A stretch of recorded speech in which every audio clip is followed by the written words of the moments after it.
ఆదికాండము 37వ అధ్యాయము. యాకోబు తన తండ్రి పరదేశవాసిగా ఉండిన కనాను దేశములో నివసించెను. యాకోబు వంశావళి ఇది. యోసేపు 17 ఏండ్ల వాడై తన సహోదరులతో కూడా మందను మేపుచుండెను. అతడు చిన్నవాడై తన తండ్రి భార్య అయిన బిల్హా కుమారుల యొద్దను జిల్ఫా కుమారుల యొద్దను ఉండెను.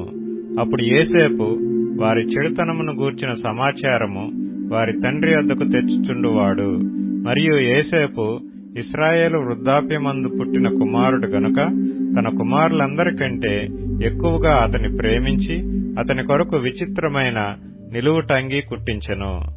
అతని సహోదరులు తమ తండ్రి అతనిని తమ అందరికంటే ఎక్కువగా ప్రేమించుట చూచినప్పుడు వారు అతని మీద పగబట్టి అతనిని క్షేమ సమాచారమైనను అడగలేకపోయిరి. యోసేపు ఒక కల కని తన సహోదరులతో అది తెలియచెప్పగా వారు అతని మీద మరీ పగపట్టిరి. అప్పుడు వారిని చూచి, నేను కనిన ఈ కలను మీరు దయచేసి వినుడి. అదేమనగా, మనము చేనిలో పనలు కట్టుచుంటిమి. నా పన లేచి నిల్చుండగా మీ పనలు నా పనను చుట్టుకొని నా పనకు సాష్టాంగపడినని చెప్పెను. అందుకు అతని సహోదరులు, నీవు నిశ్చయముగా మమ్ము నేలదవా, మా మీద నీవు అధికారి వగుదువా అని అతనితో చెప్పి అతని కలలను బట్టియు అతని మాటలను బట్టియు అతని మీద మరింత పగబట్టిరి.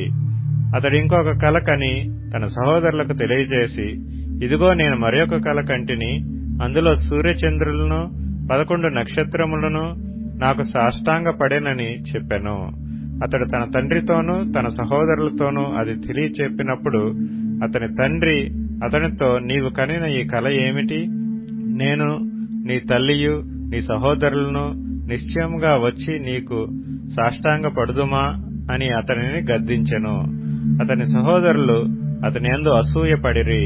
అయితే అతని తండ్రి ఆ మాట జ్ఞాపకముంచుకొనెను. అతని సహోదరులు షెకెములో తమ తండ్రి మందను మేపుటకు వెళ్లిరి. అప్పుడు ఇశ్రాయేలు యోసేపును చూచి, నీ సహోదరులు షెకెములో మంద మేపుచున్నారు, నిన్ను వారి యొద్దకు పంపెదను రమ్మన్నప్పుడు అతడు మంచిదని అతనితో చెప్పెను. అప్పుడతడు, నీవు వెళ్లి నీ సహోదరుల క్షేమమును మందక్షేమమును తెలుసుకొని నాకు వర్తమానము తెమ్మని అతనితో చెప్పి హెబ్రోను లోయలో నుండి అతని పంపెను. అతడు షెకెమునకు వచ్చెను. అతడు పొలములో అటూ ఇటూ తిరుగుచుండగా ఒక మనుష్యుడు అతనిని చూచి, నీవేమి వెతుకుతున్నావని అతనిని అడిగెను. అందుకతడు, నేను నా సహోదరులను వెతుకుచున్నాను. వారు ఎక్కడ మందను మేపుచున్నారో అది దయచేసి నాకు తెలుపుమని అడిగెను. అందుకు ఆ మనుష్యుడు, ఇక్కడ నుండి వారు సాగి వెళ్లిరి. వారు దోతానుకు వెళ్ళుదము రండని చెప్పుకొంట వింటినని చెప్పెను. అప్పుడు యోసేపు తన సహోదరుల కోసము వెళ్లి దోతానులో వారిని కనుగొనెను. అతడు దగ్గరకు రాకమునుపు వారు దూరము నుండి అతన్ని చూచి అతన్ని చంపుటకు దురాలోచన చేసిరి. వారు, ఇదిగో ఈ కలలు కనువాడు వచ్చుచున్నాడు, వీని చంపి ఇక్కడనున్న ఒక గుంటలో పారవేసి దుష్టమృగము వీని తినివేసినని చెప్పుదము. అప్పుడు వీని కలలేమగునో చూతము రండని ఒకనితో ఒకడు మాట్లాడుకొనిరి. రూబేను ఆ మాట విని, మనము వానిని చంపరాదని చెప్పి వారి చేతులలో పడకుండా అతన్ని విడిపించెను. ఎట్లనగా రూబేను అతని తండ్రికి అతని అప్పగించుటకై వారి చేతులలో పడకుండా అతని విడిపింపదలచి, రక్తము చిందింపకుడి, అతనికి హాని ఏమీయూ చేయక అడవిలోనున్న ఈ గుంటలో అతని పడద్రోయుడని వారితో చెప్పెను. యోసేపు తన సహోదరుల యొద్దకు వచ్చినప్పుడు వారు యోసేపు అంగీని, అతడు తొడుక్కొని ఇండిన ఆ విచిత్రమైన నిలువుటంగీని తీసివేసి అతని పట్టుకొని ఆ గుంటలో పడద్రోసిరి. ఆ గుంట వట్టిది, అందులో నీళ్లు లేవు.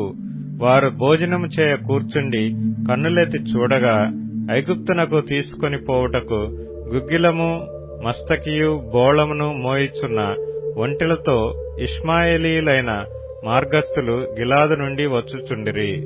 అప్పుడు యూదా, మనము మన సహోదరుని చంపి వాని మరణమును దాచిపెట్టినందువలన ఏమి ప్రయోజనము?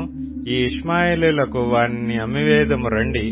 వాడు మన సహోదరుడు, మన రక్త సంబంధి కదా, వానికి హాని ఏమీయూ చేయరాదని తన సహోదరులతో చెప్పెను. అందుకు అతని సహోదరులు సమ్మతించిరి.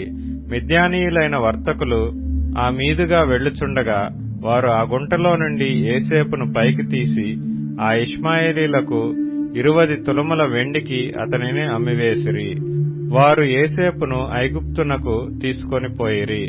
రూబేను ఆ గుంటకు తిరిగి వచ్చినప్పుడు యోసేపు గుంటలో లేకపోగా అతడు తన బట్టలు చింపుకొని తన సహోదరుల యొద్దకు తిరిగి వెళ్లి, చిన్నవాడు లేడే, అయ్యో నేనెక్కడికి పోదుననగా వారు యోసేపు అంగీని తీసుకొని ఒక మేకపిల్లను చంపి దాని రక్తంలో ఆ అంగీ ముంచి ఆ విచిత్రమైన నిలువుటంగీని పంపగా వారు తండ్రి యొద్దకు దానిని తెచ్చి, ఇది మాకు దొరికెను, ఇది నీ కుమారుని అంగీ అవునో కాదో గుర్తుపట్టమని చెప్పిరి.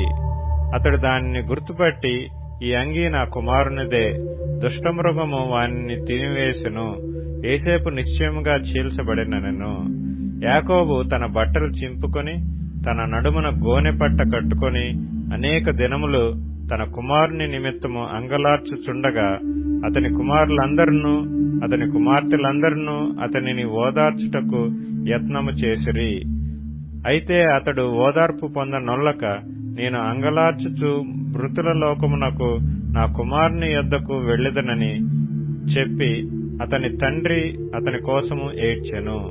మిద్యానీయులు ఐగుప్తునకు అతని తీసుకొని పోయి ఫరో యొక్క ఉద్యోగస్తుడును రాజ సంరక్షక సేనాధిపతియునైన పోతీఫరునకు అతనిని అమ్మివేసిరి.